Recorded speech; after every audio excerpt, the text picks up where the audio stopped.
The day had started like any other in our quaint suburban home in Atlanta, Georgia. The scent of magnolias wafted through the open windows, a stark contrast to the storm brewing within our walls. I never imagined that by nightfall, my world would crumble around me, leaving me trapped in a nightmare of my husband Tom's making. It was late afternoon when I tripped on the loose carpet at the top of our stairs. The fall was quick, but the pain that shot through my leg as I landed was excruciating. I called out for Tom, expecting him to rush to my aid. Instead, I heard hushed whispers and the shuffling of feet. When he finally appeared, his face was a mask of indifference that sent chills down my spine. "Tom," I gasped, fighting through the pain, "I think my leg's broken. We need to go to the hospital." His response froze the blood in my veins. "No, Sarah. You're not going anywhere."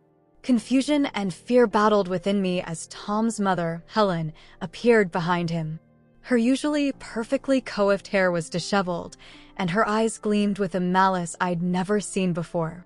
As they approached, I tried to drag myself away, but the searing pain in my leg left me helpless.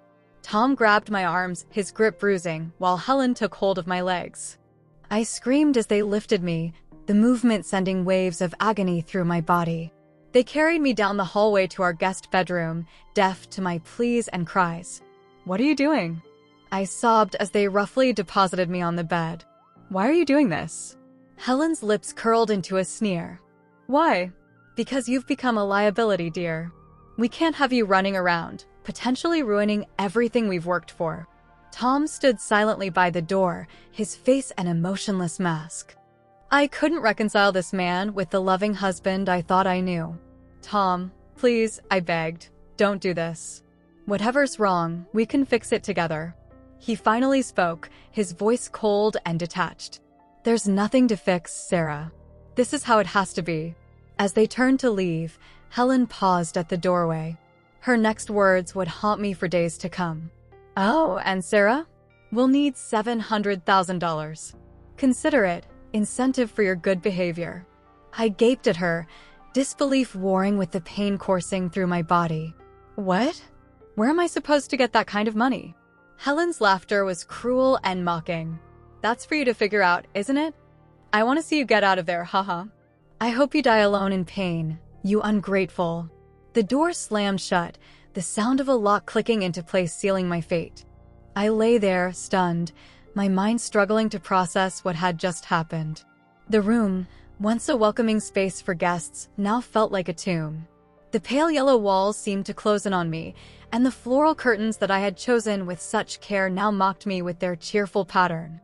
As the shock began to wear off, the full weight of my situation crashed down upon me. I was trapped, injured, at the mercy of people I had trusted implicitly. The betrayal cut deeper than any physical pain, leaving a wound I wasn't sure would ever heal. Hours passed, marked only by the shifting shadows on the wall and the throbbing in my leg. I drifted in and out of consciousness, my dreams filled with nightmarish visions of Tom and Helen's faces twisted in cruelty. Each time I woke, I hoped to find it had all been a terrible dream, only to have reality crash back down upon me.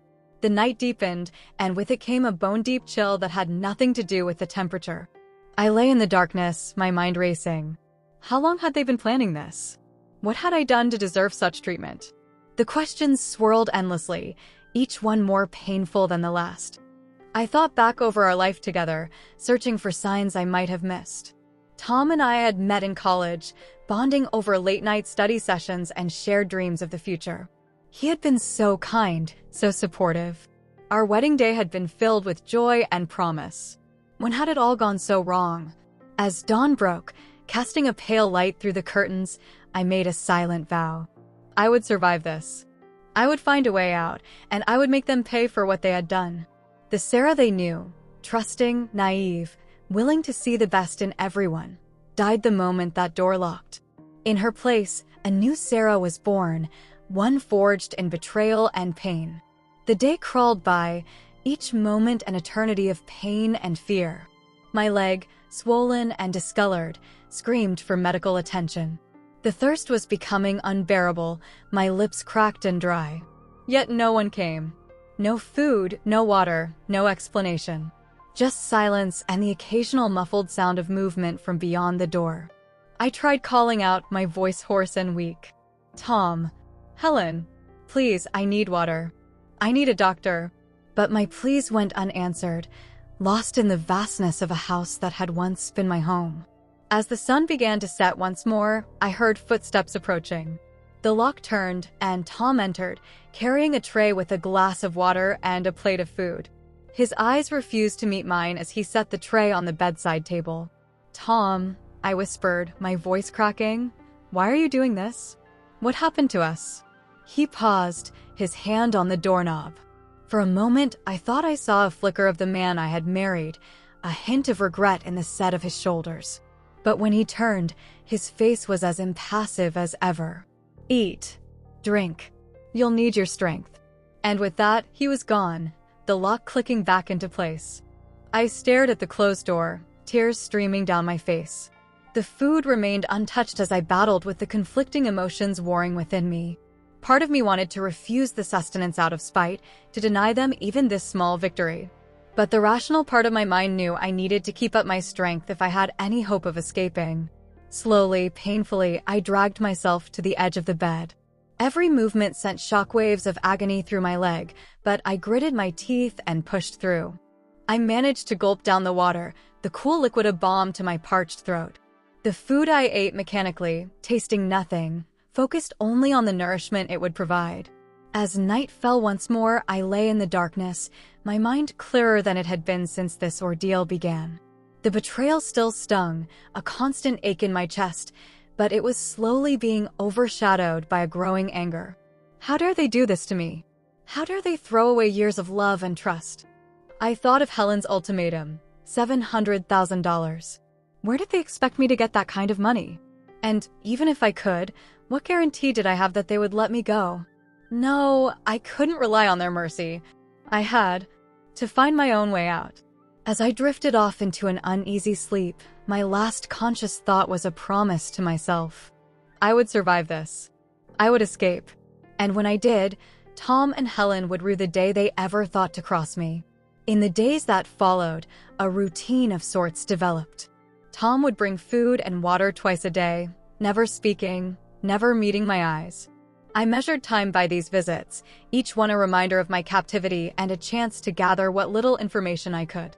I learned to listen for the subtle creaks of the floorboards, to differentiate between Tom's footsteps and Helen's. I memorized the patterns of light that filtered through the curtains, marking the passage of days. And all the while I planned, my mind working overtime to find a way out of this nightmare. The pain in my leg gradually subsided from an acute agony to a constant, dull throb. Without proper medical attention, I knew it wasn't healing correctly, but there was little I could do about that now. Instead, I focused on regaining what strength I could, performing small exercises when I was sure no one was around to hear me moving. Through it all, the betrayal festered like an open wound. Every memory of happier times now felt tainted, corrupted by the knowledge of what Tom and Helen were capable of. The love I had once felt for my husband twisted into something darker, a burning desire for justice that kept me going when despair threatened to overwhelm me. As the days turned into weeks, I clung to that desire, nurturing it, letting it grow. It became my lifeline, my reason for persevering. In the quiet moments between Tom's visits, I would close my eyes and imagine the look on their faces when they realized their plan had failed, when they saw that they hadn't broken me. And so, trapped within those four walls, I waited. I watched. I planned. The old Sarah might have died the day that door locked, but in her place, a survivor was born. And that survivor was determined to see justice done, no matter the cost. The days blurred together in my makeshift prison. The cheerful yellow walls that had once seemed welcoming now felt like they were closing in on me, a constant reminder of my captivity. The floral curtains, chosen with such care when Tom and I first moved in, now seemed to mock me with their cheery patterns, so at odds with the darkness that had descended upon my life. I tried to keep track of time, but it was a futile effort. Without a clock or a view of the outside world, my only markers were Tom's twice-daily visits with food and water. Even those were unreliable, as sometimes he'd come early, sometimes late, keeping me off balance and disoriented. The pain in my leg had settled into a constant, dull throb. I knew it wasn't healing properly, but there was little I could do about it. I'd torn strips from the bedsheet to create a makeshift bandage, but without proper medical attention, I feared the damage might be permanent. In the endless hours between Tom's visits, I was left alone with my thoughts, and they were far from comforting companions. I replayed every moment of my relationship with Tom, searching for signs I might have missed, clues that could have warned me of the monster lurking beneath the surface of the man I thought I knew. I remembered our first date, a picnic in Piedmont Park. Tom had been so nervous, he'd forgotten the utensils, and we'd ended up eating sandwiches with our hands, laughing at the absurdity of it all. How could that same man now be capable of such cruelty? Our wedding day flashed through my mind. The way Tom's eyes had lit up when he saw me walking down the aisle, the tender way he'd kissed me after we'd said our vows. Had it all been a lie? A carefully constructed facade designed to lure me in? The more I thought about it, the more I began to doubt everything I thought I knew. Every kind word, every loving gesture, now seemed suspect. Had Tom ever truly loved me, or had I just been a pawn in some larger game? And what of Helen, my mother-in-law? She'd always been a bit cold, a bit distant, but I'd chalked it up to her reserved nature. Now, I wondered if she'd been plotting this all along, viewing me as an intruder in her son's life, someone to be eliminated when the time was right. These thoughts chased each other around my mind, driving me to the brink of madness. In the darkest hours of the night, when the silence was so complete I could hear my own heartbeat, I found myself longing for Tom's visits, if only for the brief respite they provided from my own torturous thoughts. But Tom's visits brought their own kind of torment. He never spoke, never met my eyes. He'd simply place the tray of food and water on the bedside table and leave, ignoring my pleas and questions as if I were nothing more than a ghost. I tried everything I could think of to get through to him. I begged, I pleaded, I threatened. I reminded him of our happy times together, of the promises we'd made to each other. I asked about our friends, our jobs, our future plans. But nothing seemed to penetrate the wall he'd built around himself. One day, or night, I couldn't be sure anymore. I decided to try a different approach. When I heard Tom's footsteps approaching, I steeled myself, pushing down the fear and anger that had become my constant companions. As he entered the room, I spoke softly, keeping my voice calm and even. "Tom, I forgive you." For the first time since my imprisonment began, Tom's step faltered. He didn't turn to look at me, but I saw his shoulders tense, his hand tightening on the door handle. I pressed on, my heart racing. "Whatever's happening, whatever's forced you to do this, I forgive you. We can fix this together, Tom. Just let me go, and we can face whatever it is as a team, like we always have." For a moment, just a moment, I thought I'd gotten through to him. His head turned slightly, not quite looking at me, but acknowledging my presence in a way he hadn't before. Hope flared in my chest, bright and painful. But then Helen's voice rang out from the hallway, sharp and commanding. "Tom, what's taking so long?" And just like that, the moment was gone. Tom's shoulders straightened, his face once again an expressionless mask. He set down the tray and left without a word, crushing my newfound hope as thoroughly as if he'd stepped on it. That night, I cried for the first time since my imprisonment began. Not the shocked, disbelieving tears of the first night, but deep, gut-wrenching sobs that shook my entire body. I cried for the life I'd lost, for the love I'd thought was real, for the future that had been stolen from me. But when the tears finally stopped, I felt lighter somehow, as if I'd purged something toxic from my system. The pain was still there, the betrayal still raw, but alongside it was something new, a steely determination that hadn't been there before. I realized then that I'd been waiting for Tom to come to his senses, waiting for Helen to show mercy, waiting for someone to rescue me. But no one was coming. If I wanted to get out of this situation, I would have to do it myself. From that moment on, I approached my captivity with a new mindset. Instead of dwelling on the past, I focused on the present and the future. I began to take stock of my surroundings, really take stock, looking for anything that could be used to my advantage.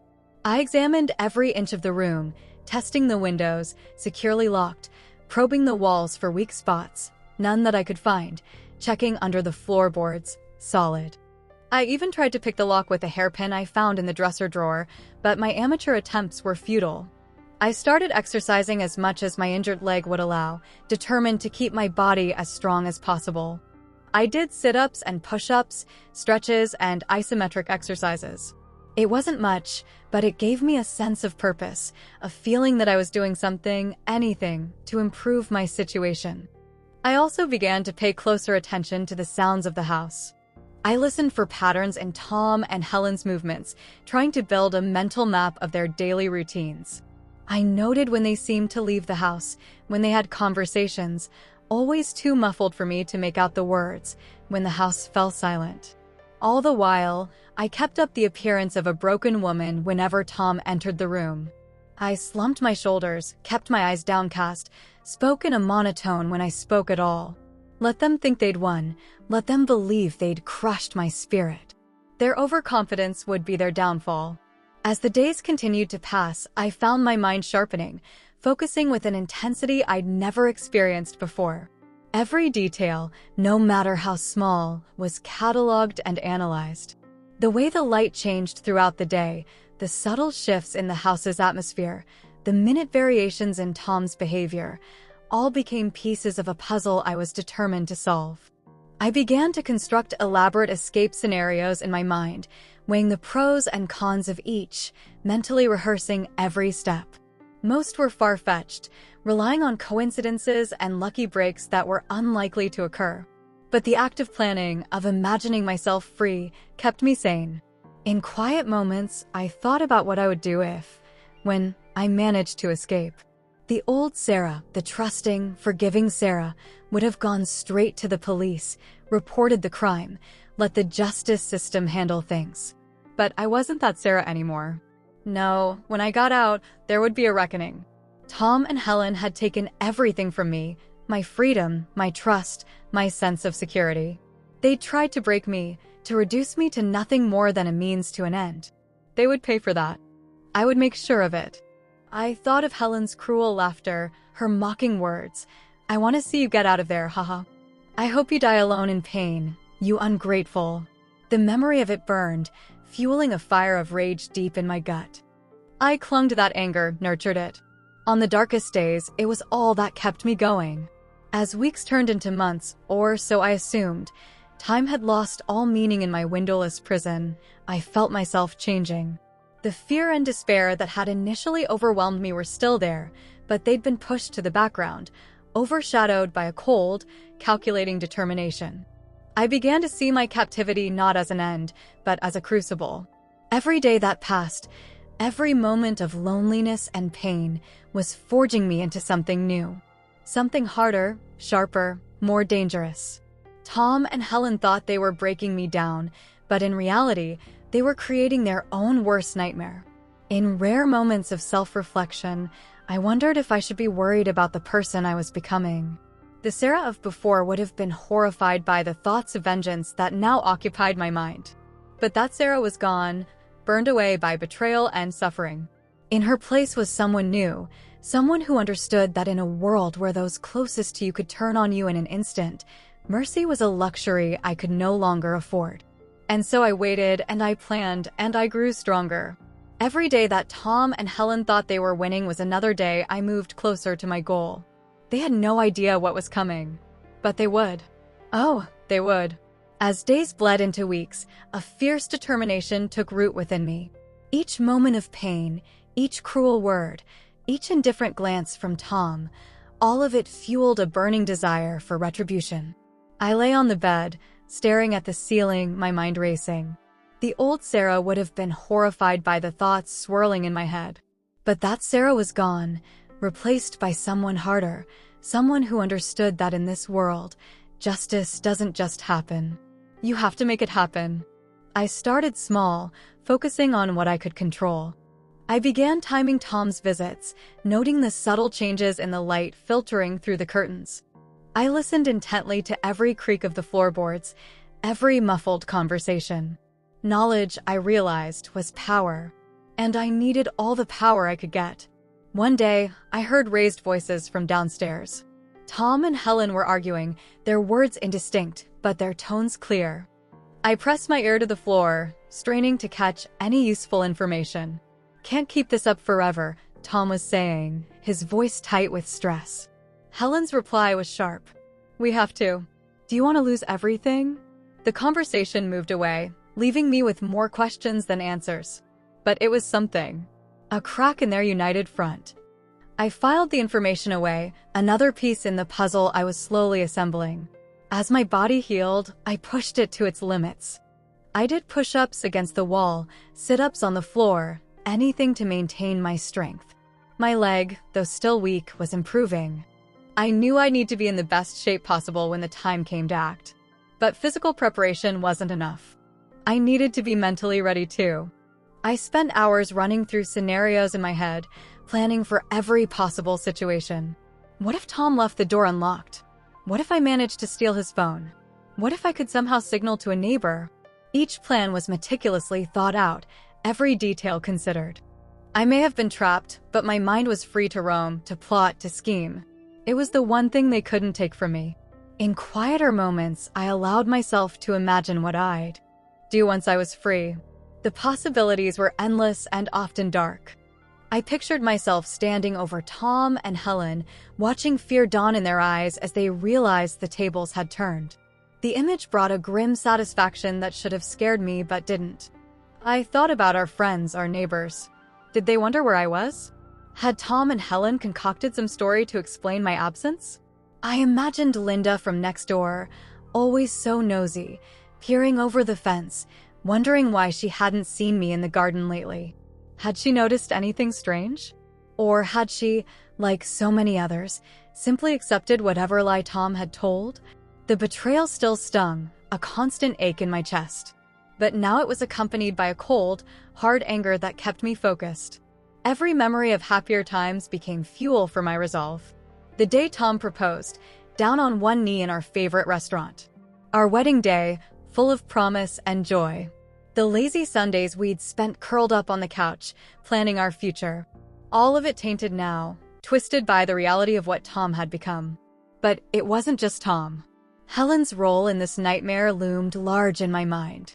I remembered how she'd welcomed me into the family, all smiles and warm hugs. How she'd helped plan our wedding, insisting on the perfect flowers, the perfect cake. Had it all been an act? Or had she always seen me as disposable? A temporary inconvenience to be dealt with when the time was right? Her words echoed in my head. "I want to see you get out of there, haha. I hope you die alone in pain, you ungrateful." The cruelty of it still took my breath away. But instead of breaking me, it strengthened my resolve. I would get out. And when I did, Helen would regret ever uttering those words. As the days wore on, I found myself slipping into a strange state of hyper-awareness. Every sound, every smell, every slight change in my environment was noted and analyzed. The house settled and creaked around me, and I learned its language. The soft thud of the front door closing meant Tom had left for work. The clink of glasses from downstairs meant Helen was having her evening wine. The distant rumble of the garbage truck on Tuesdays gave me a tenuous link to the outside world, a reminder that life was going on beyond these four walls. I began to see my captivity as a twisted sort of gift.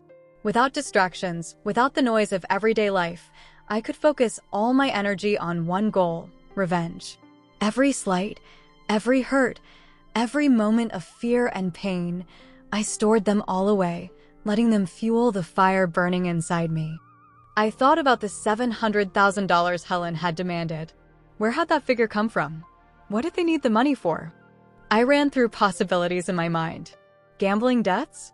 A failed business venture? Blackmail? Whatever it was clear they were desperate. Desperate people make mistakes.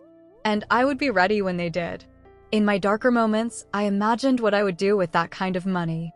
I could disappear, start a new life somewhere far away. Or I could use it to make Tom and Helen pay, to ruin them as thoroughly as they had tried to ruin me. The possibilities were intoxicating, and I allowed myself to get lost in them, if only to escape the reality of my situation for a while. But I knew that freedom had to come first. Without that, All my plans were just fantasies. So I watched, and I waited, and I planned. I started to notice patterns in Tom's behavior. Some days, he seemed almost regretful, his movements slower, his eyes flickering towards me before quickly looking away. Other days, he was cold and efficient, barely acknowledging my presence as he set down my meals. I began to wonder if I could use these mood swings to my advantage. On one of his more vulnerable-seeming days, I decided to try something. As he set down the tray, I spoke softly, keeping my voice calm and steady. "Tom," I said, "I know you're not a bad person. Whatever's going on, whatever trouble you're in, we can face it together. Just like we always have." For a moment, just a moment, I saw a flicker of the old Tom in his eyes. A hint of warmth, of regret. But then it was gone, replaced by the now-familiar mask of indifference. He left without a word, but I noted the slight tremor in his hand as he closed the door. It wasn't much, but it was something. A weakness I could potentially exploit. I filed it away with all the other bits of information I'd gathered, another weapon in my growing arsenal. As the weeks turned into months, I felt myself changing. The fear and despair that had initially overwhelmed me were still there, but they'd been pushed to the background, overshadowed by a cold, calculating determination. I was no longer just surviving, I was preparing. I thought about my life before all this. I had been happy, or so I thought. Comfortable in my job as a graphic designer, content in my marriage, looking forward to starting a family. Now, that life seemed like a distant dream, belonging to someone else. The new Sarah, the one forged in betrayal and pain, had different priorities. I wondered what my colleagues at the design firm thought had happened to me. Had Tom told them I was sick? On an extended vacation? Or had he simply let them believe I'd abandoned my job without a word? The thought of my carefully built career crumbling in my absence added another log to the fire of my anger. But it wasn't just anger that drove me. It was a deep, unshakable belief that I would get out of this. That I would reclaim my life and make Tom and Helen pay for what they'd done. This belief became my mantra, my lifeline. I repeated it to myself in the dark of night when the walls seemed to be closing in. I whispered it like a prayer when I heard Tom and Helen's muffled voices from downstairs, planning God knows what. I began to see my captivity as a form of training. Each day was preparing me for the moment when I would finally be free. I was learning patience, developing an iron will, honing my instincts. In a twisted way, Tom and Helen were creating their own worst enemy. And so I waited, and I watched, and I planned. Every meal Tom brought, every muffled conversation I overheard, every creak of the floorboards outside my door, all of it was cataloged, analyzed, added to my mental map of the situation. I was building a picture, piece by piece, of the world outside my room. And when the time was right, when an opportunity finally presented itself, I would be ready. I allowed myself to dream of the moment when I would finally turn the tables on Tom and Helen. I imagined the look of shock on their faces when they realized that their captive had become the captor. I pictured myself standing tall, no longer the victim, but the victor. These fantasies sustained me through the long, lonely nights, giving me a goal to focus on beyond mere survival. As I lay in the darkness, my mind clear and focused in a way it had never been before, I made a solemn vow to myself. I would get out of this room. I would reclaim my life. And I would make sure that Tom and Helen understood the full consequences of their actions. They thought they had broken me, but they had only succeeded in creating something far more dangerous than they could have ever imagined. The Sarah they knew was gone. In her place was someone new, someone forged in the crucible of betrayal and pain. Someone who understood that in this world, justice doesn't just happen. You have to make it happen. And I was ready to do whatever it took to see justice done. The monotony of captivity became my unexpected ally. Each passing day sharpened my focus, honing my mind into a weapon. I dissected every interaction, every sound, building a mental map of my prison and its jailers. Tom's visits became my clock. His footsteps, the clink of dishes, the subtle changes in his demeanor, all formed pieces of the puzzle I was assembling. I noticed patterns. He was more careless on Mondays, likely dreading the work week. On Thursdays, his visits were briefer, his movements hurried. Was Thursday a significant day for their plans? I began testing boundaries, small rebellions to gauge reactions. One day, I refused to eat. Tom's eyes widened slightly, the first real emotion I'd seen from him in weeks.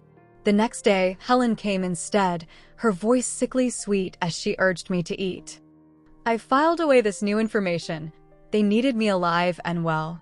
Another piece of leverage. My leg, though still weak, had improved enough for me to move around the room silently. I practiced in the dead of night, learning to navigate without a sound. Every creak of the floorboards, every squeak of the bed springs was noted and avoided. I was becoming a ghost in my own prison. I turned my attention to potential weapons.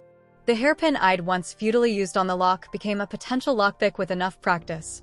The metal tray my meals came on, could its edge be sharpened against the stone windowsill? I even considered the bedsheets as potential restraints.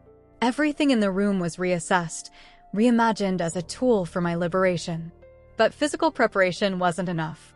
I needed to understand my captor's motivations. Why $700,000? The specificity of the amount nagged at me. It had to be significant. I replayed conversations in my mind, searching for clues. Tom's stressed voice, "We can't keep this up forever." Helen's sharp reply, "Do you want to lose everything? What did they stand to lose?" I thought back to our life before, Tom's job at the investment firm, Helen's expensive tastes, the lavish parties they threw. Had it all been a facade? Were they living beyond their means, desperate to maintain an illusion of wealth? The more I thought about it, the more a theory formed. Tom had always been ambitious, always chasing the next big deal.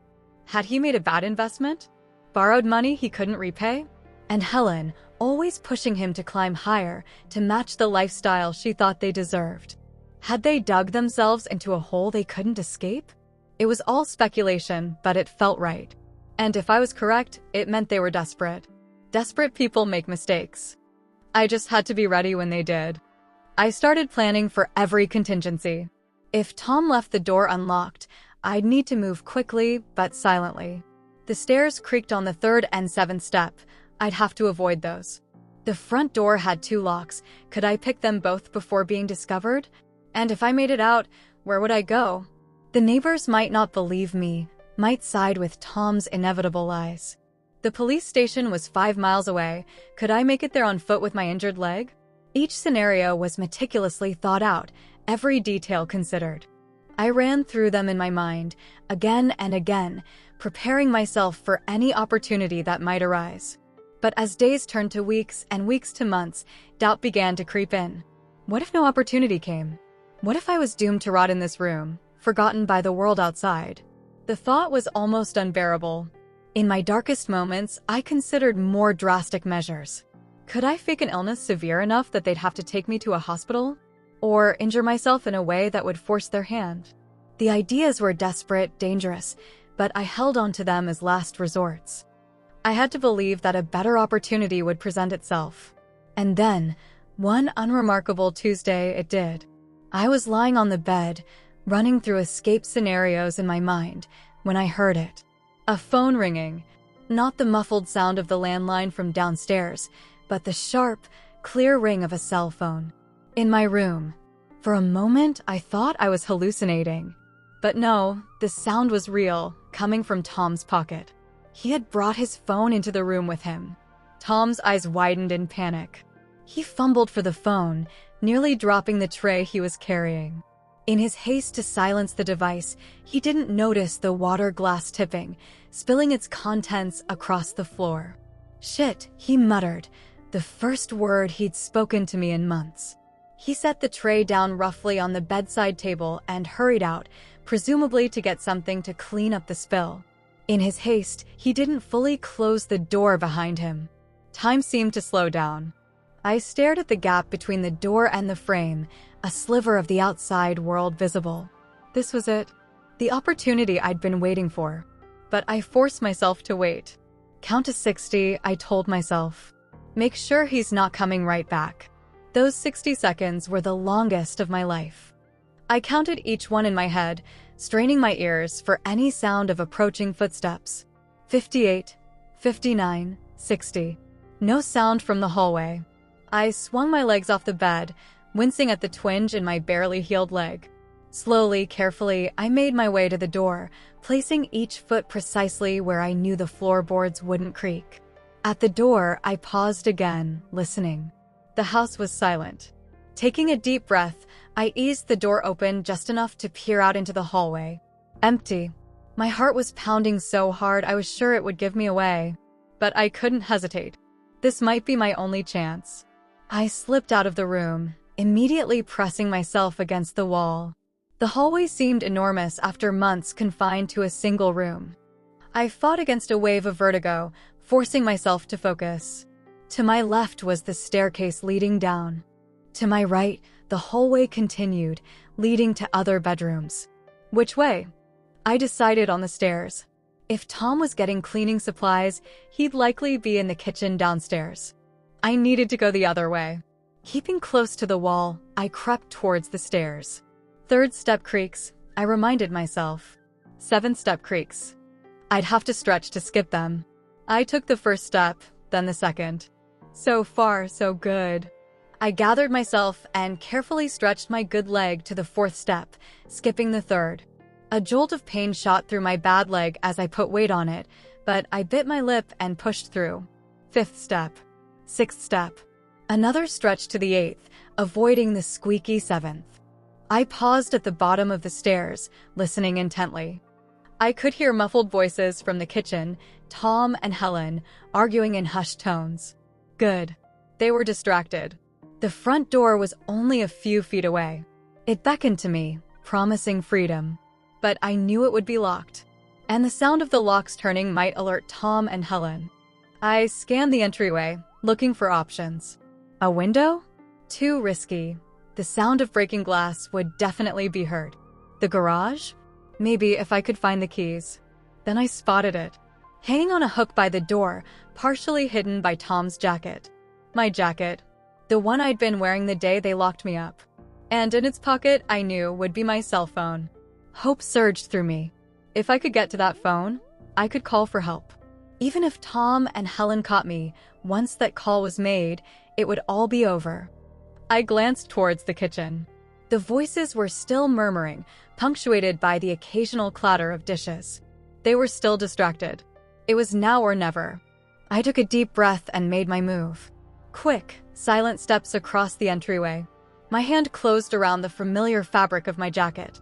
I slipped it off the hook, heart racing as I felt for the weight of the phone in its pocket. There. My fingers closed around the device.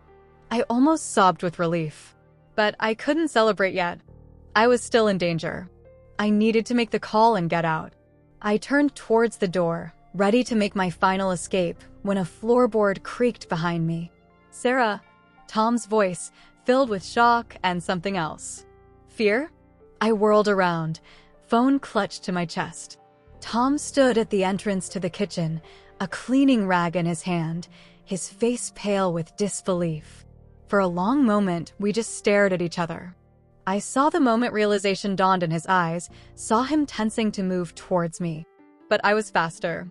Months of planning, of preparing for this very moment, paid off. I yanked the door open, ignoring the screech of unoiled hinges, and burst out into the sunlight. The brightness was blinding after so long in that dim room. I stumbled, momentarily disoriented. Behind me, I could hear Tom shouting, Helen's shrill voice joining his. I ran. My bad leg protested, pain shooting up with every step, but adrenaline pushed me forward. Down the front path, past the neatly trimmed hedges that had once been my pride and joy, out onto the street. Mrs. Abernathy from across the road was watering her roses. She looked up as I ran past, her mouth dropping open in shock. Sarah? Is that you? I didn't stop to answer. I could hear footsteps pounding behind me. Tom, giving chase. I rounded the corner onto Maple Street, my lungs burning. Where to go? The police station was too far. I'd never make it before Tom caught up. A car was pulling into a driveway up ahead. I recognized the driver, Mr. Johnson, an elderly man who'd lived on the street for decades. As he got out of his car, I made a split-second decision. Mr. Johnson! I screamed, running towards him. Help me, please. He turned, startled by my cry. His eyes widened as he took in my disheveled appearance. "Call the police." I gasped as I reached him. "Please, I've been held captive. My husband, he's coming. Please help me." Mr. Johnson, bless him, didn't hesitate. He ushered me into his house, slamming and locking the door behind us just as Tom rounded the corner. As Mr. Johnson called 911, I sank to the floor, my legs finally giving out. Through the window, I could see Tom on the street, looking around wildly. Our eyes met, and I saw the moment he realized it was over. All the fear, all the anger, all the pain of the past months welled up inside me, and I found myself smiling. A cold, victorious smile that made Tom take a step back. It was over. I was free. And now, the real battle would begin. As sirens wailed in the distance, growing louder with each passing second, I allowed myself a moment of pure relief. Then I straightened up, took a deep breath, and prepared to tell my story. Tom and Helen's day of reckoning had arrived, and I was ready to see justice done. The police arrived within minutes, their sirens piercing the quiet suburban street. I watched from Mr. Johnson's window as two officers approached Tom, who was still standing on the sidewalk, looking lost. Another pair of officers came to the door, and Mr. Johnson let them in. "Ma'am, are you Sarah Thompson?" one officer asked, his voice gentle but firm. I nodded, my throat suddenly dry. Now that the immediate danger had passed, the reality of what had happened, what was still happening, crashed over me like a wave. "Can you tell us what happened?" the other officer asked, notepad at the ready. I took a deep breath and began my story. I told them about the fall, about Tom and Helen's betrayal, about the months of captivity. I showed them my still healing leg, the bruises on my wrists from early escape attempts. I handed over my phone, which miraculously still had some battery life, showing them the date of my last outgoing call, the day before I was imprisoned. As I spoke, I could see the officers' expressions shifting from professional detachment to shock and then to anger. By the time I finished, the female officer was gripping her notepad so tightly her knuckles had turned white. "Mrs. Thompson, we're going to need you to come down to the station to make a formal statement," the male officer said. "But first, we'd like to have you checked out by paramedics. They're on their way." I nodded, relieved. As much as I wanted to see Tom and Helen face justice immediately, I knew I needed medical attention. My leg was throbbing, and the adrenaline crash was leaving me shaky and nauseous. The next few hours passed in a blur. The paramedics arrived, checking me over and insisting I go to the hospital for a full examination. I was loaded into an ambulance, catching a glimpse of Tom in the back of a police car as we pulled away. The sight sent a shiver down my spine, part fear, part satisfaction. At the hospital, I was poked, prodded, x-rayed, and questioned. The doctors were appalled at the state of my leg, which had healed improperly due to lack of medical care. They spoke in hushed tones about surgery and physical therapy, but I was too exhausted to really process it all. A kind-faced social worker named Lisa came to see me, offering support and resources. She gently explained that the police would need a full statement, but it could wait until I felt ready. "You're safe now," she assured me, her hand warm on mine. "Take all the time you need." But I didn't want to wait. Every moment that passed felt like another moment Tom and Helen might find a way to escape justice. So, against the doctor's advice, I insisted on giving my statement that very night. Two detectives came to my hospital room, Detective Rodriguez and Detective Chin. They recorded my statement, their faces grim as I recounted every detail of my ordeal. I told them about the $700,000 Helen had demanded, about the overheard arguments, about my suspicions regarding their financial troubles. "Mrs. Thompson," Detective Rodriguez said when I had finished, "I want you to know that we're taking this very seriously. Your husband and mother-in-law are in custody, and we'll be executing a search warrant on your house tonight. We're going to get to the bottom of this." I nodded, grateful for their determination. "What happens now?" I asked. "Now, you focus on recovering," Detective Chin said firmly. "We'll handle the investigation. But I want you to know, cases like this, they can be complicated. It might take some time to build a solid case, especially if there's financial fraud involved. Are you prepared for that? I took a deep breath, steeling myself. I've waited months for justice, I said. I can wait a little longer if it means doing this right. The detectives nodded approvingly. They left me with their cards and strict instructions to call if I remembered anything else or if anyone tried to contact me. As the door closed behind them, I sank back into my pillows, exhaustion finally overtaking me. But sleep eluded me. Every time I closed my eyes, I saw Tom's face, not the cold, indifferent mask of my captor, but the shocked, fearful expression he'd worn when he saw me escaping. It was an image that would haunt me for a long time to come. The next few days were a whirlwind of medical procedures, police interviews, and visits from victim support services. My leg required surgery to reset the bone properly, followed by intensive physical therapy. The doctors were optimistic about my recovery, but warned me it would be a long, potentially painful process. I also met with a therapist, Dr. Harriet Kane, who specialized in trauma recovery. Our first session was difficult. I found myself struggling to articulate the complex tangle of emotions I was feeling.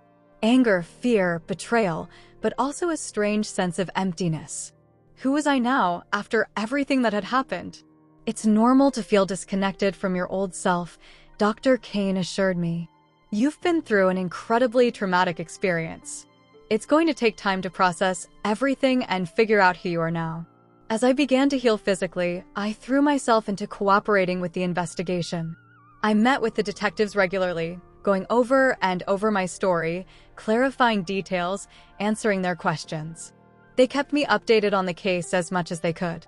Tom and Helen had both lawyered up immediately, refusing to speak to the police. But the evidence against them was mounting.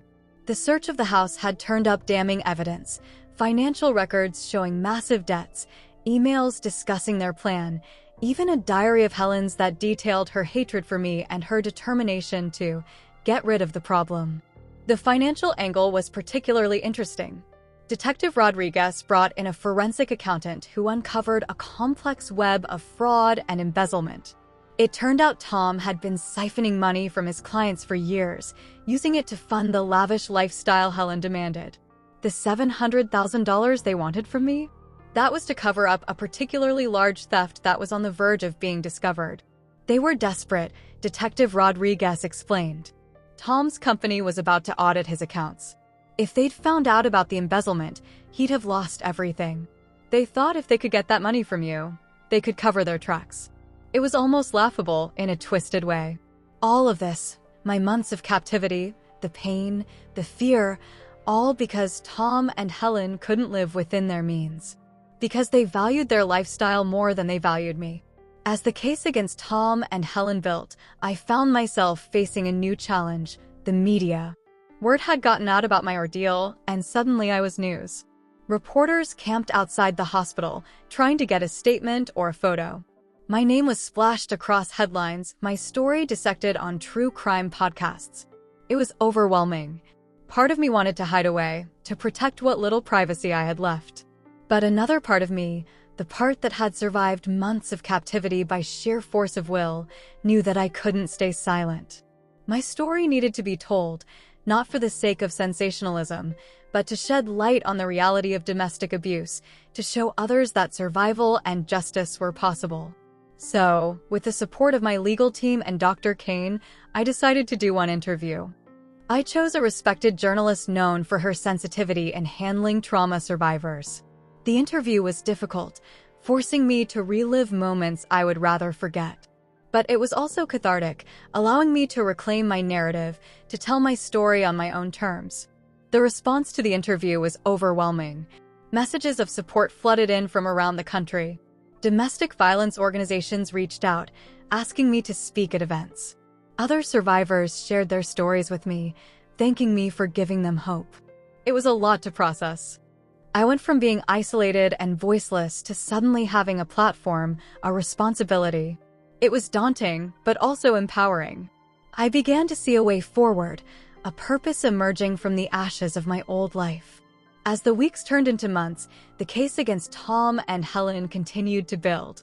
The prosecution was confident, but warned me that cases like this could be unpredictable. There was always the chance of a plea deal, or a sympathetic jury, or some legal technicality that could derail everything. I tried to prepare myself for every possibility. I worked with my therapist on coping strategies, on how to face Tom and Helen in court if it came to that.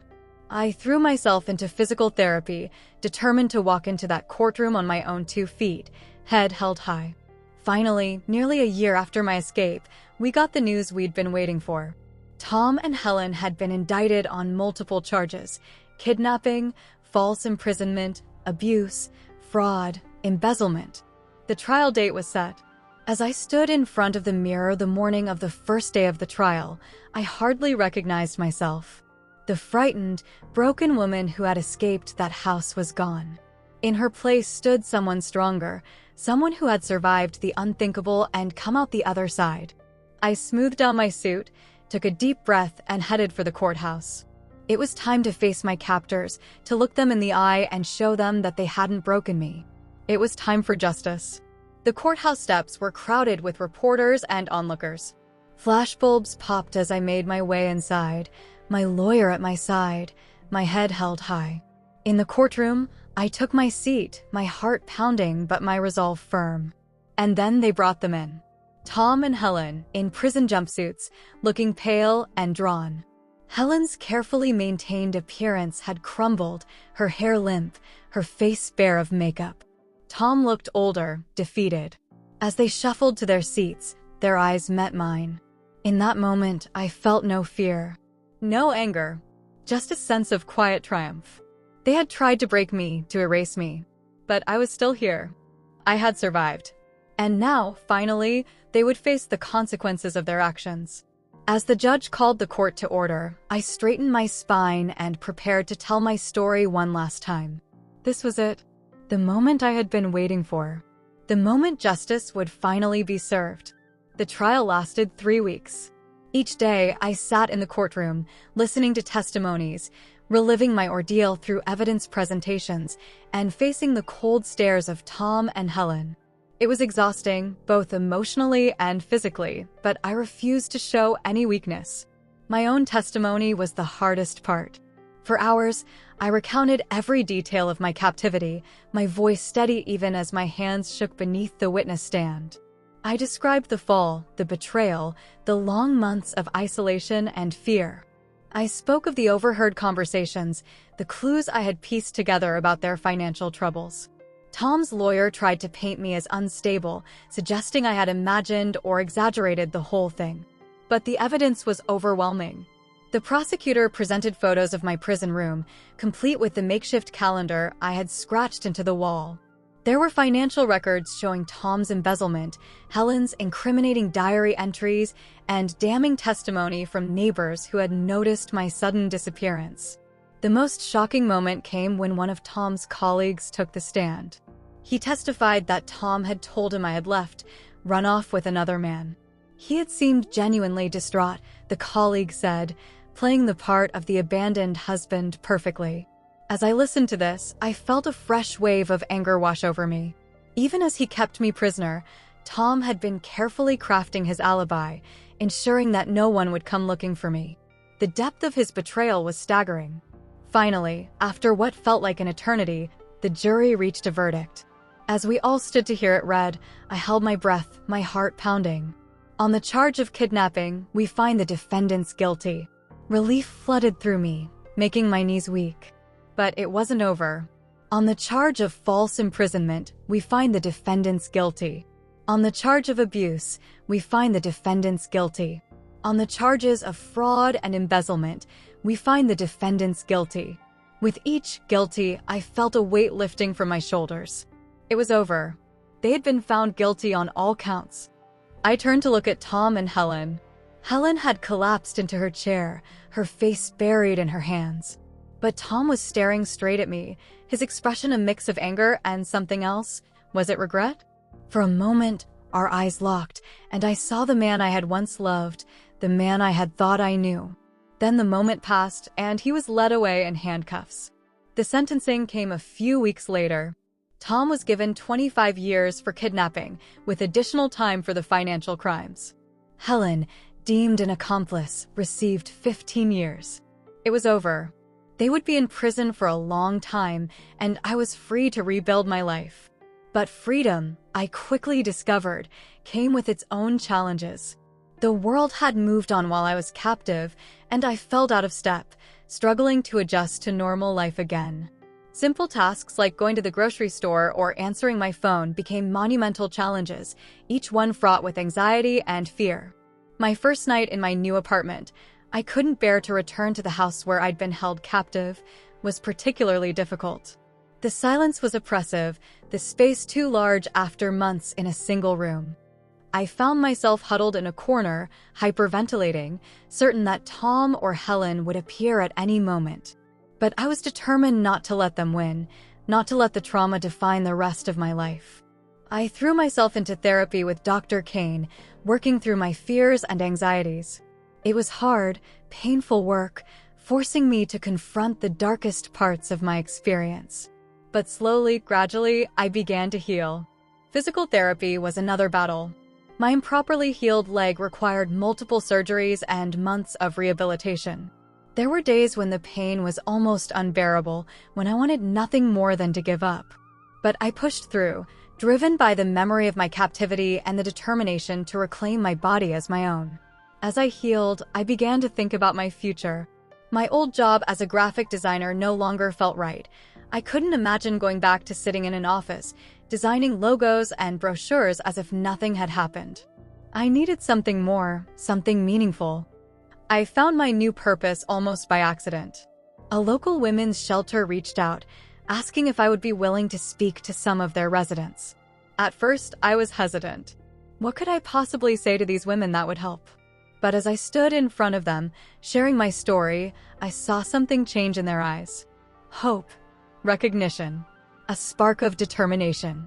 I realized that by sharing my experience, I could help others find the strength to escape their own situations, to seek justice, to heal. From that moment on, I threw myself into advocacy work. I spoke at events, worked with domestic violence organizations, and even started a support group for survivors of long-term captivity. It was challenging work, often forcing me to relive my own trauma. But it was also incredibly rewarding, giving me a sense of purpose I had never known before. My story gained national attention, and I found myself thrust into the spotlight. At first, the attention was overwhelming. I had spent so long in isolation that being in the public I felt jarring, almost painful. But I learned to use my platform to raise awareness about domestic violence and captivity, to push for stronger laws and better support for survivors. I wrote a book about my experience, pouring out every detail onto the pages. It was a cathartic process, allowing me to process my trauma in a new way.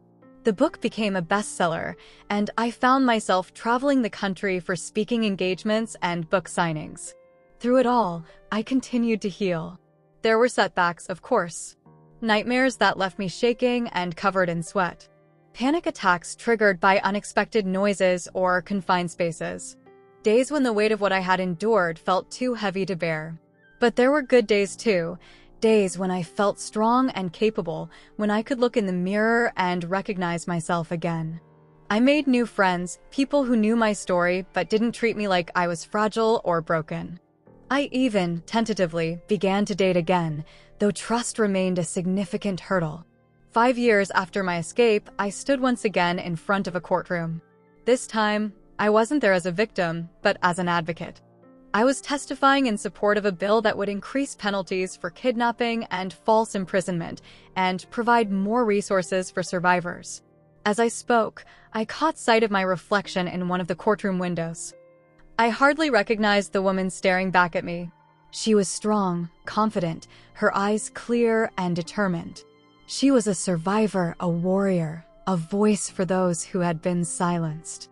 In that moment, I realized how far I had come. The scars of my ordeal would always be with me, both physical and emotional. But they no longer defined me. I had taken the broken pieces of my old life and built something new, something meaningful. Tom and Helen had tried to break me, to erase me from existence. Instead, they had inadvertently set me on a path to becoming someone stronger than I ever thought possible. Their cruelty had been the crucible in which this new version of myself had been forged. As I finished my testimony and stepped down from the witness stand, I felt a sense of closure. The chapter of my life that had begun with betrayal and captivity was finally, truly over. What lay ahead was uncertain, but for the first time in years, I looked to the future with hope and excitement rather than fear. I walked out of the courtroom and into the bright sunlight, ready to face whatever challenges lay ahead. I was Sarah Thompson, survivor, advocate, warrior. And my story was far from over.